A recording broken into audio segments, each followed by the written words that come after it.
အမဘယ်ရီယယ်မက်ဒရစ်ကနေထွက်ဖြစ်မယ်ဆိုရင်အသင်းတော်ဆောင်အသင်းကအာဆင်နယ်ဆိုတဲ့ဆက်ညာပရိသတ်များဝဲမင်္ဂလာပါဟင်းတော် iPad ကွန်ရှိကိုမောင်556ပတင်စာပေကနေအားလုံးကိုပြန်လည်ကြိုလိုက်ပါရင် iPad ခွန်ရှိကိုမောင်556ကစားမယ်ဆိုရင် Viber Telegram 399ခွန်9ချုပ်စီ905ခွန်မှာဆက်သွယ်အကောင့်ဖွင့်ကစားနိုင်ပါတယ်ခင်ဗျာအာဆင်နယ်ကစားသမားဟောင်းတွေမှာထူးခြားတဲ့ယောဂတစ်ခုရှိပါတယ်အဲ့ဒါကတော့ငါတို့အသင်းကကမ္ဘာအလဲဘိုးဘဲလို့ထင်မှတ်နေတဲ့ယောဂပါပဲဟော်ရီတို့ Robert PS တို့အခုဆန်ညာတို့အကုန်လုံးပါပဲရီယယ်မက်ဒရစ်မှာကစားနေတဲ့ကမ္ဘာနံပါတ်1ကစားမအမ်ဘာဘေကိုအာဆင်နယ်နဲ့အသင်းလျော်ဆုံးမှာလို့ပြောလိုက်တာကမိုးဘော်ကလာမင်းကြီးကိုရက်ွက်ထဲကရေအိုင်နဲ့လာဆင်းမှာဒီမှာရေအေးတယ်လို့ခေါ်နေတယ်လို့ပါပဲဆန်ညာပြောတာကအမ်ဘာဘေသာရီယယ်ကနေထွက်ခွာခဲ့ရင်နေပါအောင်ဆန်ညာကြီးသူကရလာတာမကြားသေးဘူးဘာကိစ္စထက်ရမှာလဲဒါရီးစားနဲ့အစင်ပြေနေတဲ့ဇုံတွေကိုဘေးလူကနင်တို့ကွဲသွားရင်ငါတူလေးနဲ့ယူလိုက်တော့ငါတူလေးကလူရိုးလေးလို့လာပြောသလိုမျိုးကြက်တည်မရှိရဲ့စကားပါပဲဆန်ညာရဲ့လောချစ်ရုပ်ထိကိုကြည့်ရအောင်အာဆင်နယ်ကစားသမားတွေကသူနဲ့တက်တူရွယ်သူရှိတယ်ငယ်လဲငယ်တယ်မြန်လဲမြန်တယ်စာကာရှိမယ်အဆေးရှိမယ်ဟာဟီးရပါတယ်အသက်တူရောအပြေးမြန်ရုံနဲ့အသင်းပြောင်းရမယ်ဆိုရင်အမ်ဘာဘေတယောက်ဂျမေကာအပြေးအဖွဲကိုပြောင်းသွားတာကပိုကောင်းပါလိမ့်မယ်ဟိုမှာသူ့ထက်မြန်တဲ့သူတွေအများကြီးလေဒါကဘာနဲ့တူလဲဆိုတော့ချင်းတဲ့တကောင်ကိုဟက်ကောင်မင်းတောင်းမှမနေနဲ့ငါတို့အိမ်မှာလာနေငါတို့အိမ်မှာကြောင်လေးတွေရှိတယ်သူတို့လည်းမင်းလိုပဲအမွှေးပွားတယ်အသက်လည်းတူတယ်လို့ခေါ်နေတယ်လို့ပါပဲ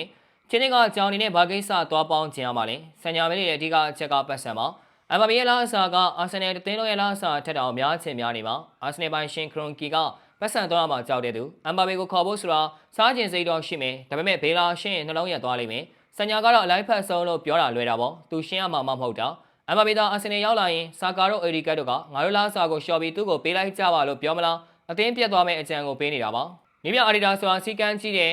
ဘရန်စင်ကိုတတ်ထက်ချစ်တဲ့သူတိုင်းစင်မှုပဲဖြစ်ဖြစ်ဂိုလမပဲဖြစ်ဖြစ်ပြေးရမယ်လိုက်လို့ရမယ်အမမေကြတော့ဘယ်လိုလဲငါကမင်းသားငါမပြေးနိုင်ဘူးဘောလုံးရမှာငါ့ကိုပေးစတဲ့စတိုင်ဒီနေ့အောင်ပေါင်းမင်းဘာဖြစ်မလဲစစ်တပ်ဘော်မိုးကြီးနဲ့ကေပေါ့မင်းသားလေးအတူနေရသလိုဖြစ်မှာပေါ့အာဒီတာကပြေးလေကွာလို့အော်မင်းအမမေကနေပါအောင်ငါ့စပင်လေးပုံပြတ်သွားမယ်လို့ပြန်ပြောမင်းနှစ်ရက်လောက်နေအာဒီတာကသွေးတိုးပြီးဆင်းုံရောက်အမမေကလေစိတ်ကိုပြန်ပြီးစသိန်းကတော့မလှပါဘူးရီမက်ဒရစ်ဆိုတာချန်ပီယံလိ15လုံးရထားတဲ့အသင်းအာဆင်နယ်ဆိုတာချန်ပီယံလိဖလားကိုအိမ်မက်ထဲတောင်အမတ်ဖူးတဲ့အသင်းအမဘေကချန်ပီယံဖြစ်ချင်လို့ရီယယ်ကိုပြောင်းလာတော့အာဆင်နယ်ကိုပြောင်းလာရင်ဘာရမလဲ FA ကလာဒါမှမဟုတ်လေးဆက်ခဲသည့်ဖလားလားဆန်ညာပြောသလိုအာဆင်နယ်ကအသင်းလျော်ဆုံးဆိုတာငမန်းတစ်ကောင်အတွက်ရေကန်ငယ်လေးကအသင်းလျော်ဆုံးမှလို့ပြောတာနဲ့တူတူပါပဲငမန်းကပင်လယ်မှာပဲပြောတာပါရေကန်နဲ့ထင်းလိုက်ရင်ကြက်ပြီးတည်သွားပါလိမ့်မယ်ဆန်ညာရဲ့ပုံစံကသူများတွေကဇွဲဝိုင်းမှာဟင်းကောင်းတွေစားနေတာကိုကြည့်ပြီးငါးပကံတွေကဟင်းရည်လေးကပိုးချိုပါတယ်လို့ကိုယ့်ကိုဖြည့်သိနေတဲ့သူနဲ့တူပါတယ်အမ်ဘာဘေရီယယ်မှာဂိုးတွေသွင်းနေတာကိုကြည့်ပြီးအာဆင်နယ်ရောက်ရင်ပိုကောင်းပါလို့စိတ်ကူးရင်ပြီးဟင်းရည်တောင်းနေရရှာတာပါနောက်တစ်ခုကဆန်ညာဟာကိုသွမ်းမီကအတော်ဆုံးလို့ထင်နေတဲ့မိမလိုပါပဲငါသားလေးကလိမ္မာတယ်ကဘာကျော်မင်းသမီးနဲ့ယူရင်လိုက်ဖတ်မှလို့တွေးနေတာ